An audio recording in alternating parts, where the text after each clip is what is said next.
31 days old na cucumber mga ka-farmers. Ayan na yung itsura ni Mega C F1.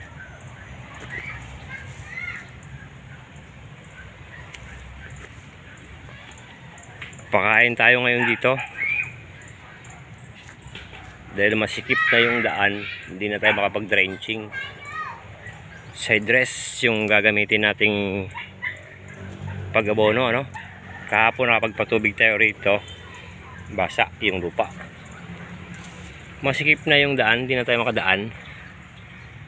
Hirap na kapag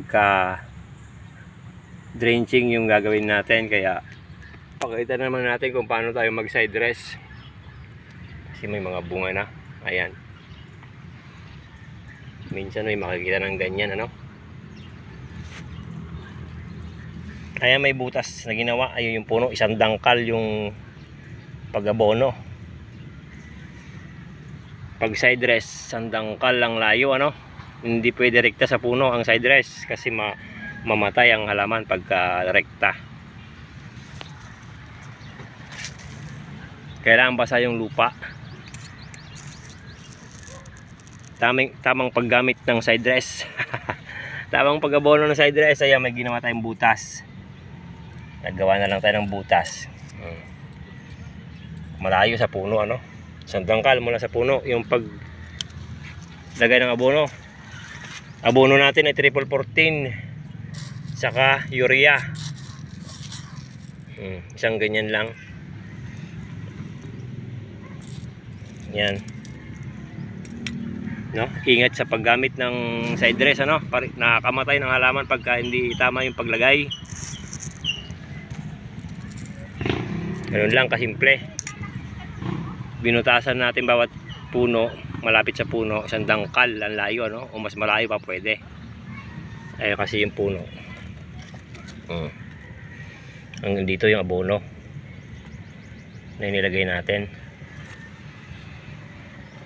No? For beginners guide tayo paano mag side dress sa pipino kasi hirap na tayo dumaan.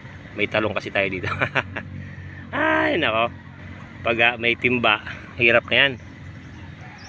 Ang problema lang pagka side dress granules ang gamit, mas maraming abono ang mga magagamit, ano? Siguro mga 4 times yung dami na magagamit natin dito sa pag-abono. Kailangan basa. Kung tuyo naman, pwede naman butasan lang, ano? Pwede naman yung lapag-lapag lang, kaya lang pagka nabasa kasi yon at pumunta yung abono doon sa puno, malalantayan, mamamatay yan, ano? Kaya nilagyan natin ng butas baka da puno para nandun lang yung abono, hindi mabasa man, umulan man, hindi dadalo yung abono papunta sa puno. Pag pumunta kasi sa puno yan, may maaring mamatay itong pipino natin, ano? Kasi maraming farmers natin na namamatayin sa pipino ay namamatay ng halaman dahil sa maling pag-abono, ano? Lalong lalo na yung side dress. Kaya madalas puro ang pinapakita natin ay yung drenching, pinaka-save kasi yun, guys. Wala na talagang daan, kapal na, kumakapal yung talong, kumakapal pa yung pipino. Baka bukas makapitas tayo ng talong. Bunga ng talong natin, taga-subaybay natin ng talong.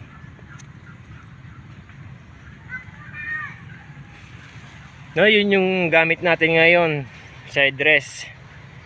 Tamang paggamit ng side dress. Sa akin, binabaon ko.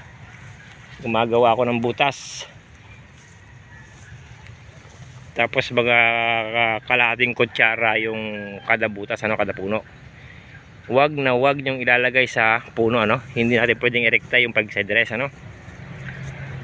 Kasi pag nirekta mo, mamamatay yung halaman, sayang. Ay nako, mahirap maituro yung side dress. Ay na, kasi pag sinundan nila yung side dress at mali silang ang paglagay, sigurado sisisihin ka. ikaw ang mapuputukan. Ay nako, kaya madalas puro kung na lang pinapakita natin, drenching pinaka safe kasi yun guys, pinaka matipid. Kaya lang wala na tayong madaanan, saka sa madami na masyado to, mas mabilis pa rin, mas mabilis din kasi yung side dress. Lagay ka lang ng lagay, may mga bunga na kasi guys. May minsan nang makikitang ganyan, pa isa-isa kada puno sa dami ng punong ito. Ay nako, ang dami na, oh, kapal na, 31 days old. Baka bukas makaseleksyon tayo kung may papalaring may makuha tayo dito, ano? Kasi itong talong, may sabay natin sa talong. Malalaki na yung bunga ng talong. Doble ani natin, talong, taas pa naman ng talong. Pipino, tumataas na rin ang pipino. Magsa side dress tayo ngayon kasi hirap nang dumaan, ano? Ay, ano? Ang abono natin, urea saka triple 14, 1 kilong urea, 1 kilong complete, i-mix mo, ibig sabihin 1:1, ano, yung mixing natin. Parang drenching lang, tig isa. Kaya lang pinakadelikado talaga yung side dress, baka mamatay kapag nalapit sa puno. Wag na wag rekta, no? Paalala lang natin, wag na wag irerekta yung pag-abono kapag ka side dress. Pinakatama, ibaon mo, bumutas ka, isang dangkal mula sa puno ang paglagay.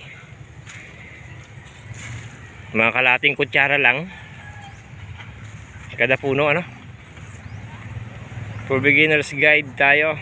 Yan, may malaki na talaga.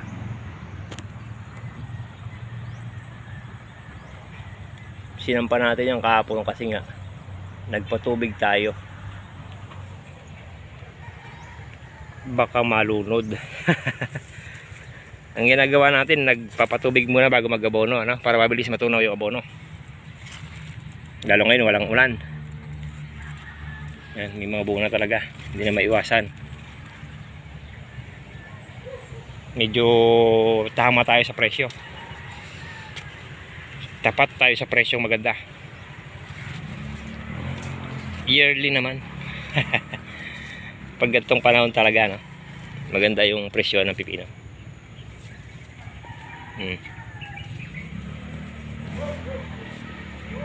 Mahabol na rin dito sa kabila. Ito naman, oh, yan yung matandang talong. Hanggang dito yan, kasi marami na nagkamatay ng mga bugyo. Ayan, tinaman natin ng pipino. Ganda ng pipino.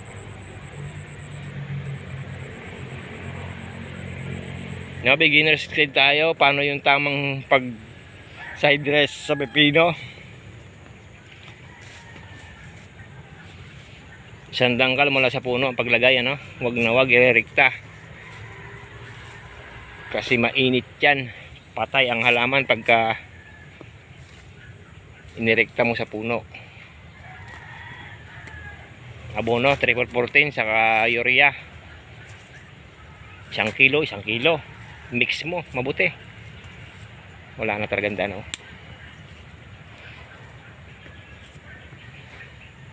Tapos after 3 days patubig para ayos. Kasi kapag nag-abono ka ngayon, tapos mamaya o kinabukasan magpatubig ka, mawawash out lang yung abono.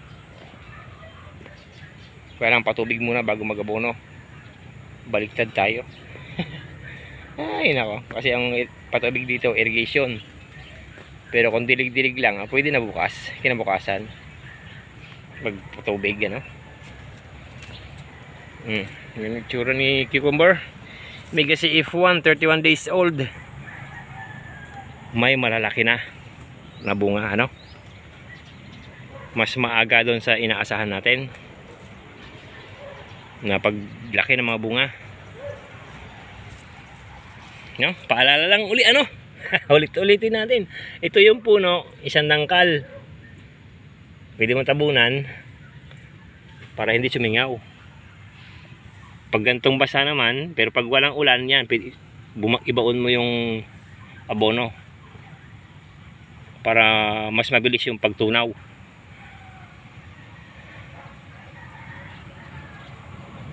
Kasi kung basa ay hindi kasi kung tuyo yung lupa, hindi yan matutunaw, ano?